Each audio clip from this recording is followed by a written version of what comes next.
कलयुग में काती काती के ई भागवत में मंच एकरा में रावण के भी चर्चा भइल, कंस के भी चर्चा भइल, भगवान के भी चर्चा भइल। तो एकरा में कोई चीज के चर्चा होके के चाहे बोलू बाबा सती सतावल जली सहेली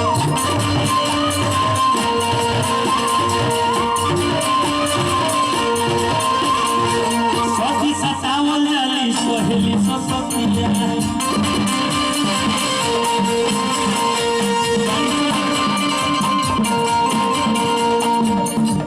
बारिशा हो हे पूजा हे नामी बारिशा हो हे पूजा।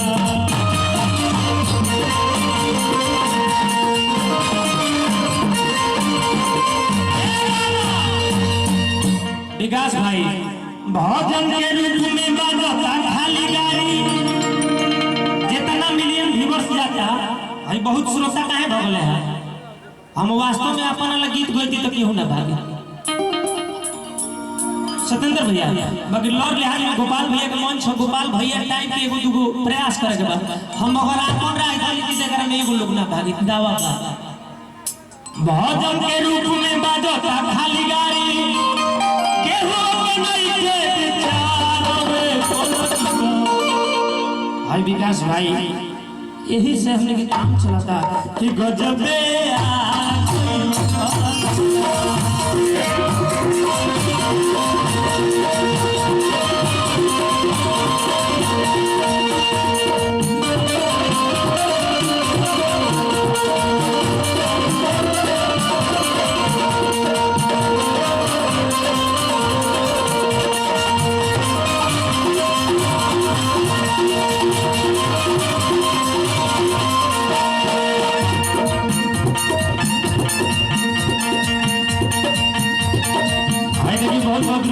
हमने के गार्जियन सुनील भैया बार बार वंदन अभिनंदन बा कहे के बा भोले बाबा बबलू बाबा धर्म के नाम पर बेभरम बा दुनिया। बढ़िया बढ़िया बात है बात घर की मुर्गी दाल बरोबर पीछे से डलडा चीनी भी आ रहा बा बढ़िया बढ़िया लोग बबलू बाबा धर्म के नाम पर बेभरम बा दुनिया बड़सन भूतवे पूजा खाली भूत की पूजा होता, शंकर जी के पूजा कम हो गई बा, हनुमान जी के पूजा कम हो गई बा। 10,000 के साड़ी पहन के सोखा बाबा के डेली उझलती होता 10,000 के साड़ी पहन के शिव चर्चा हई हो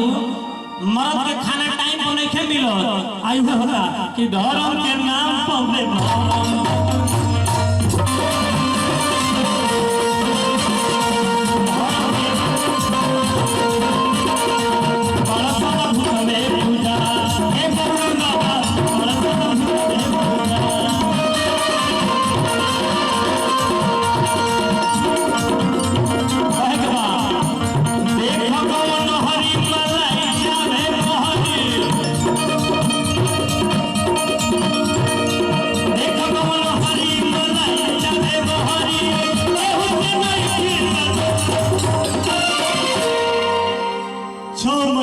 भर के आया मुंह टेढ़ को सेल्फी लेता धर्म देख कौन हरी मलाई चाहे बहरी संस्कार कहा गई केहू से नहीं की लजा तोरे मन गजब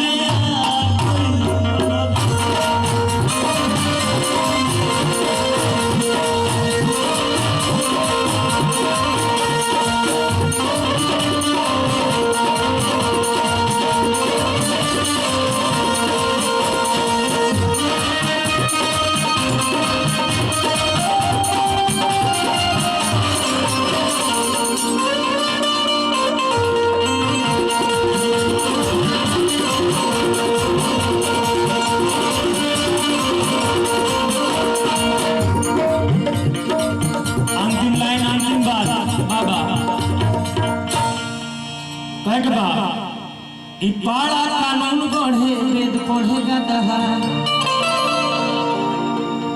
देखिए है छाछ बाबा की तरफ से बहुत बहुत रुपए के पुरस्कार है, बार बार वंदन बा अभिनंदन बा बबलू बाबा। पाड़ा कानून गढ़े वेद पढ़ेगा दहा जितना बुर्बक बने जेकर वोटर आईडी लिखे बनल चुनाव होते नेता बन जाए। आई देखिए 500 रुपए के पुरस्कार हम 10 टकिया की न 500 रुपए के पुरस्कार हमने के युवा नेता मुखिया प्रत्याशी मुखिया प्रतिनिधि करुणानिधि राय जी की तरफ से बार बार वंदन बा अभिनंदन बा। ई बाड़ा गोढ़े में पड़ेगा दहा राम राम नहीं के जपा भारद्वाज बाबा आ चलते चलते नंद बिहारी लाचारी का सुनई है जब मैं हरी से खाता रे चली कि गजबे आ गई